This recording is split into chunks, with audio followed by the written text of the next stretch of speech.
ఇది ఎక్కువగా ఇంటర్నెట్లో హడావుడి చేసే క్వశ్చన్ అన్న. అసలు క్రిస్మస్ 25th డిసెంబర్నే సెలబ్రేట్ చేసుకోవాలని బైబిల్లో ఉందా? దీనిపై మీ స్పందన ఏంటండి? మెయిన్గా ఈ క్వశ్చన్ అడిగేది క్రిస్టియన్స్ అయితే కాదు. ఈ క్వశ్చన్ పోస్ట్ చేసేది ఎవరు అని అంటే నాన్ క్రిస్టియన్సే ఎక్కువగా అడుగుతున్నారు.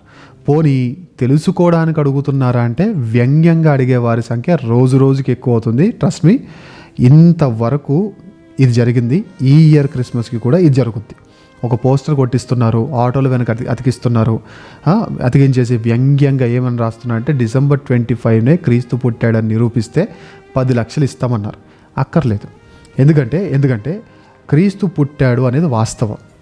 ఆయన వచ్చారు, రక్షణ కోసం వచ్చారు, ప్రాణం పెట్టారు, తిరిగి లేచారు అని వాస్తవం. బైబిల్ ఎప్పుడు కూడా మంచి రోజుల మీద ఆధారపడి లేదు. మీ విశ్వాసాలు, మీ మతాలు కొన్ని రోజులను బట్టి, కొన్ని గడియలను బట్టి, కొన్ని నక్షత్రాలను బట్టి ఆధారపడి ఉండొచ్చేమో, కానీ యేసు ప్రభువారు ఈ టైంలో పుడితేనే రక్షించగలరని లేదు. బైబిల్లో అసలు మంచి రోజులకు ప్రస్తావన లేదు. ఏ రోజు పుట్టినా రక్షించగలడు. సో క్రిస్మస్ అనేది 25th ఆయన పుట్టాడని బర్త్డే కాదు. అది క్రిస్మస్ అంటే క్రైస్ట్ ప్లస్ మాస్, క్రీస్తుని ఆరాధించడం. ఆయన ఏదో రోజు పుట్టాడు, దాన్ని సెలబ్రేట్ చేసుకోవడానికి, ఆయన పుట్టిన సందర్భాన్ని సెలబ్రేట్ చేసుకోవడానికి ఒక సీజన్ని నియమించుకున్నారు. సో దాంట్లో ప్రాబ్లం ఏంటో నాకు అర్థం కావట్లా. అన్ని బైబిల్లో ఉన్నవే చేస్తున్నారా అని మనల్ని ప్రశ్నించేవారు ఎవరైతే ఉన్నారో వాళ్ళని మాత్రమే నేను ప్రశ్నిస్తున్నా, అందరినీ కాదు. మరి మీరు చేసే ప్రతి ప్రాక్టీస్కి మీ గ్రంథంలో ఆధారాలు ఉన్నాయా? కొన్ని పండుగలు చేస్తున్నారు, కొన్ని ప్రాక్టీసెస్ చేస్తున్నారు. ఈ పండుగ ఇలా జరగాలని, స్టేజ్ మీద ఇలా డాన్సులు వేయాలని, లేదా నైట్ అయ్యేసరికి రికార్డింగ్ డాన్సులు పెట్టాలని ఏ గ్రంథంలో ఉంది? నేనేం మాట్లాడుతున్నా అర్థం చేసుకోండి.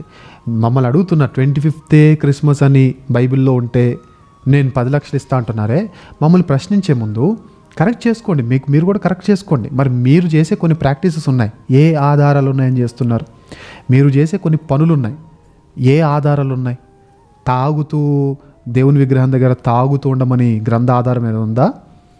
లేదంటే దేవుని విగ్రహం అని చెప్పుకుంటూ రికార్డింగ్ డ్యాన్స్లు వేయమని, బట్టలు లేకుండా అశ్లీల నృత్యాలు వేయమని ఉందా?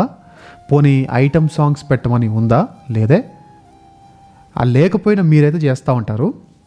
కానీ మాకు అది అవసరం లేదు. 25th పుట్టాడు, ఆ 25th పుడితేనే రక్షణ అని ఎవరైనా చెప్తారా? లేదు. సో అసలు ఇది నాన్ క్రిస్టియన్స్కి అవసరం లేని ఒక టాపిక్ ఇది. ఆయన పుట్టాడు, అది వాస్తవం. ఏ రోజు పుడితే మాకేంటి? పుట్టాడు అంతే. ఈ రోజే పుడితేనే మంచి, ఈ రోజు పుడితేనే ఆయన రక్షించగలడు, ఈ రోజులోనే శక్తి ఉంది అని బైబిల్ చెప్తే ఆ రోజు మీరు ప్రశ్నించలేమని, ఈ రోజు పుట్టాడని బైబిల్లో ఎక్కడ ఉంది అని. సో అది లేనప్పుడు అసలు ఈ క్వశ్చన్కి అసలు మీరు అడగాల్సిన అవసరమే లేదు. ఈ క్వశ్చన్కి మేము కూడా అంతగా సమాధానం చెప్పాల్సిన అవసరం కూడా లేదు. ఒకటే చెప్తున్నాను, ఆయన పుట్టాడు, అది వాస్తవం. ఆయన మరణించారు, అది వాస్తవం. తిరిగి లేచారు, అది వాస్తవం. సో దీని మీదే క్రిస్టియానిటీ బేస్ అయింది.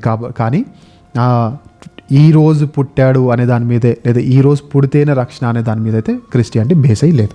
ఈ వాస్తవాన్ని ప్రతి ఒక్కరు గమనించండి. అండ్ ఇంకో విషయం చెప్తున్నాను, క్రిస్టియానిటీని క్వశ్చన్ చేసే ముందు ఎవరైనా సరే వారు కూడా క్వశ్చన్ చేసుకోవడం నేర్చుకోండి. Anyways, happy Christmas.